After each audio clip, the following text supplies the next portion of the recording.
So Satyamurthy గారు, వాస్తవానికి భువన అభినయ్ రెడ్డి కావచ్చు, గతంలో మనం చూసాం కొంతమంది డ్రగ్ పెడ్లర్స్తో ఉన్నటువంటి ఒక జగన్మోహన్ రెడ్డికి ఉన్నటువంటి సంబంధం, కొండారెడ్డి గతంలో మనం చూసాం. అదేవిధంగా చూసుకుంటే నిన్నగాక మొన్న జరిగినటువంటి ఒక పెద్ద దస్తగిరి హత్య, అది కూడా గంజాయి తాగినటువంటి ఒక వ్యక్తులే, గంజాయి సేవించిన వాళ్ళే మర్డర్ చేశారని చెప్పేసి వైసీపీ వాళ్ళే బయటపెట్టారు. సో ఇవన్నీ కూడా చూసుకుంటూ వెళ్తుంటే ఒక ముఠాని లేదా ఒక మాఫియాని వీళ్ళందరినీ కూడా పెంచి పోషిస్తున్నాడా? సో జగన్మోహన్ రెడ్డికి చాలా మంచి సంబంధం షాహుల్ హమీద్, మొన్న మనం చూసాం ఒక డాక్యుమెంటరీ కూడా. సో ఇలాంటి వ్యక్తులతో సంబంధాలు ఉన్న వ్యక్తి రాజకీయాల్లో అవసరమా? నిజంగా తరిమి కొట్టాల్సిన అవసరం లేదా అంటే ఏం చెప్తారు? మీకు కొన్ని ఫోటోలన్నీ చూస్తే ఇప్పుడు ఎవడైతే ఈ డ్రగ్స్ తోటి పట్టుబడ్డాడో భానుప్రకాష్ అనే అతను ఇతనికి బాగా క్లోజ్, భూమన అభినయ్ రెడ్డికి బాగా క్లోజ్.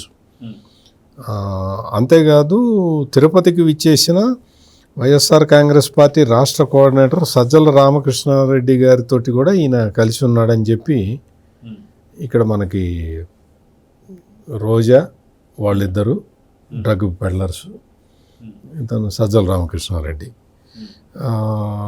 వీళ్ళే కాకుండా వీళ్ళందరూ అంటే భూమన కరుణాకర్ రెడ్డితో కూడా ఇతనికి సంబంధాలు ఉన్నాయి. అతనితోటి రక్తదానం చేస్తున్నట్టు ఫోటో. రోజాతో కూడా ఇతనికి బాగా దగ్గర సంబంధాలు ఉన్నాయి. ఇతను ఎవరైతే రోజాతోటి కూడా చాలా క్లోజ్ కనెక్షన్స్ కనపడుతూ ఉన్నాయి. వీళ్ళందరూ కూడా ఏంటి అంటే ఒక రకంగా ఈ సమాజం మీద ఒక కక్షతోటి వీళ్ళు ప్రవర్తిస్తూ ఉన్నారు. సమాజం మీద కక్ష ఎందుకు అంటే సమాజం ఇట్లా ఉండకూడదు, సమాజం మొత్తం సర్వభ్రష్టత్వం చెందాలి, అంతా నేరమయం కావాలి, సమాజం మొత్తం నేరస్తులే ఉండాలి అనేది ఈ వైఎస్ఆర్ కాంగ్రెస్ పార్టీ మూల సిద్ధాంతం. అందుకనే మీరు జగన్మోహన్ రెడ్డిని కేర్ఫుల్గా గమనిస్తే అతను ఈ గంజాయి బ్యాచ్ని మొదటి నుంచి సపోర్ట్ చేయటం మొదలుపెట్టి చూస్తూనే ఉన్నాం మనం. తెనాల్లో ఐతాన్ నగర్లో గంజాయి బ్యాచ్ ఒక చిరంజీవి అనే కానిస్టేబుల్ మీద అటాక్ చేసిన వాడి పేరు ఏదో మర్చిపోయాను నేను, వాడి పేరు జాన్ విక్టర్, ఇంకోడు పెన్, వాడి సీక్రెట్ నేమ్ కిల్లర్. వీళ్ళందరూ ఒక హెడ్ కానిస్టేబుల్ మీద దాడి చేసిన గంజాయి బ్యాచ్, వీళ్ళని జగన్మోహన్ రెడ్డి వెళ్ళి నేరుగా సపోర్ట్ చేసిన విషయాన్ని మనం చూసాం. అదేవిధంగా వైఎస్ఆర్ కాంగ్రెస్ పార్టీకి సంబంధించిన యూత్ లీడరు విశాఖపట్నంలో మిత్ అని ఒక లేటెస్ట్ డ్రగ్ అనమాట, అది దాని పేరు స్ట్రిప్స్ రూపంలో ఉంటుంది, దాన్ని మిత్ అంటారు.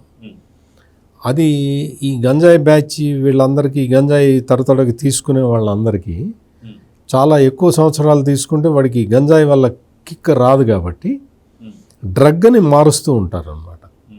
అట్లా మార్చే దాంట్లో ఇప్పుడు లేటెస్ట్ వెర్షన్ దాని పేరు మిత్. అది స్ట్రిప్పుల రూపంలో తీసుకొస్తూ విశాఖపట్నంలో పట్టుబడితే విశాఖపట్నంలో అతని సహాయకుడిని పోలీసులు అరెస్ట్ చేశారు. అరెస్ట్ చేస్తే ఇదే జగన్మోహన్ రెడ్డి కొండారెడ్డి అక్రమ అరెస్ట్ అనేసారు. అంటే నువ్వు మిత్ అమ్మటం కరెక్టు, పోలీసులు అరెస్ట్ చేయటం తప్ప. మీరు ఎక్కడైనా చూడండి, జగన్మోహన్ రెడ్డి అధికారంలో ఉన్న సమయంలో నెల్లూరుకి సంబంధించిన వైసీపీ నాయకుడిని హైదరాబాదులో డ్రగ్స్ ఇది చేస్తుంటే లిటరల్గా పట్టుకుని అరెస్ట్ చేశారు. పబ్స్కి ఈ డ్రగ్స్ అవి సప్లై చేస్తున్న వైసీపీ నాయకుల్ని కొంతమందిని పట్టుకున్నారు హైదరాబాద్లో పబ్బుల్లో. అంటే వీళ్ళు అధికారంలో ఉన్నప్పుడు ఇదే పనిలో ఉన్నారు, అధికారం పోయిన తర్వాత కూడా వాళ్ళు ఇదే పనిని కంటిన్యూ చేస్తూ ఉన్నారు. అందుకని వైఎస్ఆర్ కాంగ్రెస్ పార్టీ అనేది ఈ డ్రగ్ పెడ్లర్స్ని ప్రోత్సహిస్తున్నట్టు మనకి చాలా స్పష్టంగా అర్థమైపోతూ ఉన్నది. అంటే దీన్ని బట్టి మనం అర్థం చేసుకోవాల్సింది ఏంటి అంటే ఈ పార్టీ ఒక అంటే సమాజంలో శాంతి భద్రతలు లేకుండా చేయాలి, అందరినీ డ్రగ్స్కి బానిసల్లాగా చేయాలి అన్న ఉద్దేశంతో ఈ వైఎస్ఆర్ కాంగ్రెస్ పార్టీ పనిచేస్తున్నట్టుగా మనమైతే అనుకోవాల్సిన పరిస్థితులు కనపడుతూ ఉన్నాయి. అందుకని ఇది చాలా దారుణం. తక్షణమే ఇప్పుడు అతన్ని భానుప్రకాష్ని అయితే అరెస్ట్ చేశారు, కానీ ఇందాక కనకదుర్గ గారు చెప్పినట్టు మొత్తం టోటల్ ఈ గ్యాంగ్స్ వీళ్ళకి ఎక్కడి నుంచి వస్తుంది, గంజాయి సప్లైస్ ఎక్కడి నుంచి వస్తూ ఉన్నాయి, దాన్ని ఎట్లా రిఫైన్ చేస్తున్నారు, దాన్ని ఎట్లా అమ్ముతున్నారు.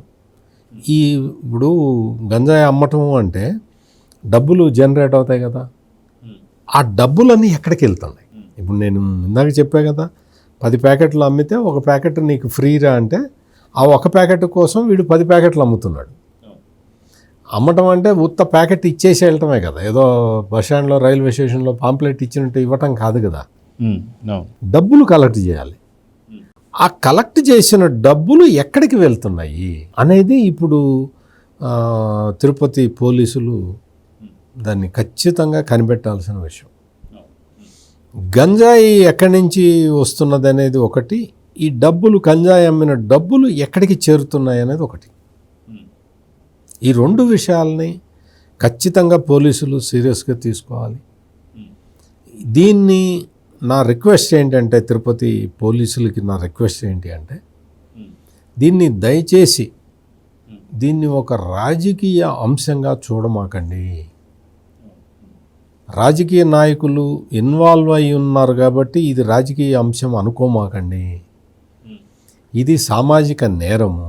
ఈ సామాజిక నేరాన్ని కట్టడి చేయాల్సిన బాధ్యత మీ మీద ఉన్నది. వాడు ఎవడైనా సరే, ఏ పార్టీ వాడైనా సరే, ఇమ్మీడియట్గా వాడిని అరెస్ట్ చేయండి. ఈ డబ్బులు రూటింగ్ ఎట్లా జరుగుతున్నది మొత్తం కనిపెట్టండి.